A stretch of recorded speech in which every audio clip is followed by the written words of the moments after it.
All right, let's just get right into it. The upcoming 2026 World Cup semifinal between England and Argentina, yeah, it is absolutely not just another football match. We are looking at a collision with the literal ghosts of history here.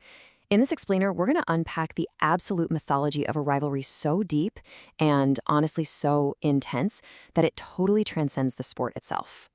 So, to really understand this transcontinental derby, we're going to trace a chronological myth arc. We'll start with the shadow of history, move into the birth of hostility in 1966, explore the duality of Maradona in 1986, track David Beckham's wild redemption arc from '98 to 2002, and wrap up with the massive stakes for the 2026 clean slate. Starting off with Section 1, the shadow of history.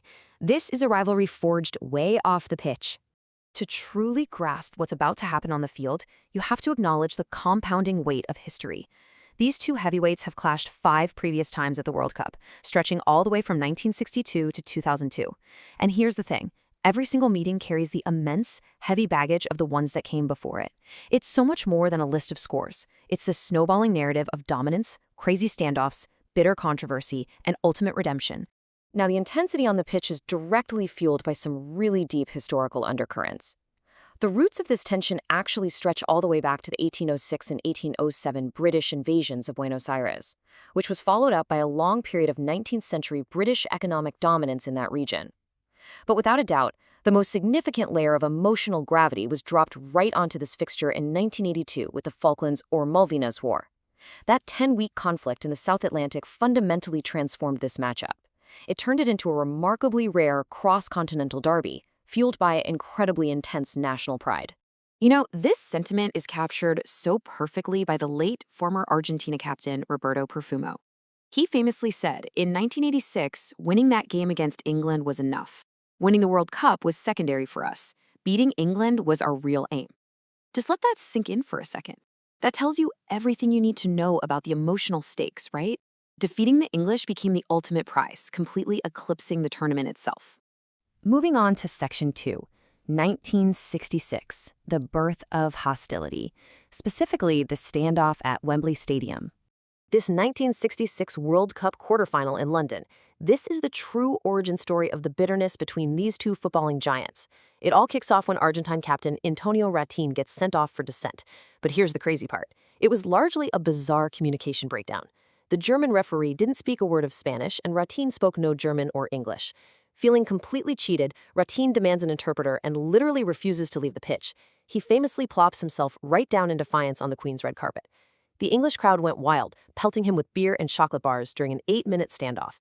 To this very day, Argentina still refers to this match as the robbery of the century. And man, the hostility certainly didn't end with the final whistle of that 1-0 England victory. After this highly aggressive, foul-heavy match, England manager Sir Alf Ramsey actually stopped his own players from swapping shirts with the Argentine squad. And then he uttered this infamous one-word insult: animals. That one word created a deep, lasting psychological scar. It's a comment the Argentine fan base has literally never forgotten. That brings us to Section 3, 1986, the duality of Maradona at the Estadio Azteca in Mexico City. So the tension hits an absolute fever pitch 20 years later. We're in Mexico, it's just 4 years after the 1982 conflict, and we are about to witness the most infamous 4 minutes in the entire history of football. But first, we need to talk about a vital cultural concept: jugar a la pelota, which translates to playing with the ball. As former Argentine international Diego Simeone explained, this is not the rigid, highly disciplined professional football they teach in Europe.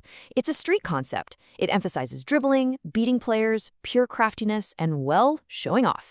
It's all about the ultimate triumph of native cunning and raw skill over elite structured opposition.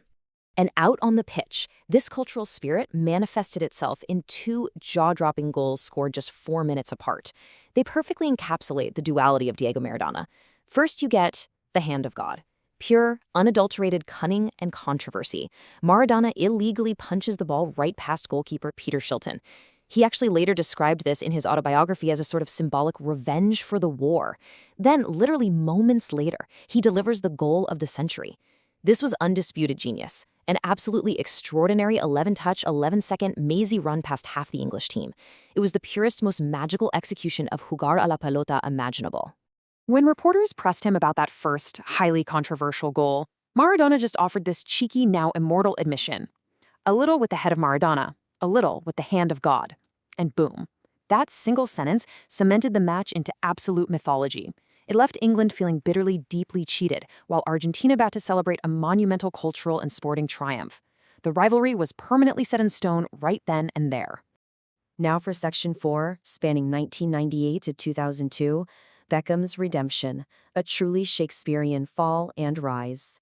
We are now shifting to the emotional core of the modern era of this rivalry, centering entirely on the dramatic, multi-year saga of David Beckham. Here's the 1998 flashpoint. In the World Cup last 16, Beckham gets sent off for gingerly kicking out at Argentine midfielder Diego Simeone. England gets reduced to 10 men, and they eventually crash out on penalties. Now, Simeone later admitted he deliberately exaggerated the impact of the contact just to ensure the referee fell into his trap and pulled out the red card. It was a masterclass in that native cunning we talked about, but it instantly turned Beckham into public enemy number one back home in England. What follows is just an incredible arc of suffering and triumph. June 1998, Beckham is sent off. By late 98, he is viciously vilified by the English press. We're talking death threats, his face printed on dartboards, the whole shebang. Fast forward to April 2002, just weeks before the next World Cup, and disaster strikes again. His metatarsal is broken by a really heavy studs-up challenge from an Argentine player, Aldo Ducher, during a club match. But miraculously, Beckham recovers in time. June 2002 hits, the two nations meet again in the World Cup group stage, and Beckham steps up under unbelievable pressure to blast a penalty past the Argentine keeper. He secures a 1-0 win and finally lays his ghosts to rest. It is a true cinematic redemption arc. And finally, Section 5, the 2026 Clean Slate, the 6th World Cup meeting. Which brings us to today, July 15th, 2026 in Atlanta. The stakes here are astronomically high. This is the 6th time these two are meeting on the sport's biggest stage. Now, both Argentina manager Lionel Scaloni and England manager Thomas Tuchel are trying their hardest to downplay the historical baggage, telling the press it's just another football game. But come on. Right after their quarterfinal win, Argentinian players were literally filmed chanting for the Malvinas, chanting for Diego Maradona, and for Lionel Messi's last tournament. So despite the diplomatic manager quotes, those celebratory chants confirm the emotional undercurrents are still very, very much alive today. We've got two squads featuring a brilliant new generation of stars, but they are all stepping out onto the pitch under the massive shadows of 1966, 1986, and 1998. So I'm going to leave you with this provocative question as you get ready for kickoff in Atlanta. Will history repeat itself on the pitch today, or will this new generation use 2026 as a clean slate? As you watch this match unfold, ask yourself if we are about to witness the birth of a brand new pillar in this legendary rivalry, or if the heavy ghosts of the past will end up dictating the final whistle. Enjoy the game, keep all this history in mind to understand the true weight of every single tackle and goal, and hey, thanks so much for joining me for this explainer.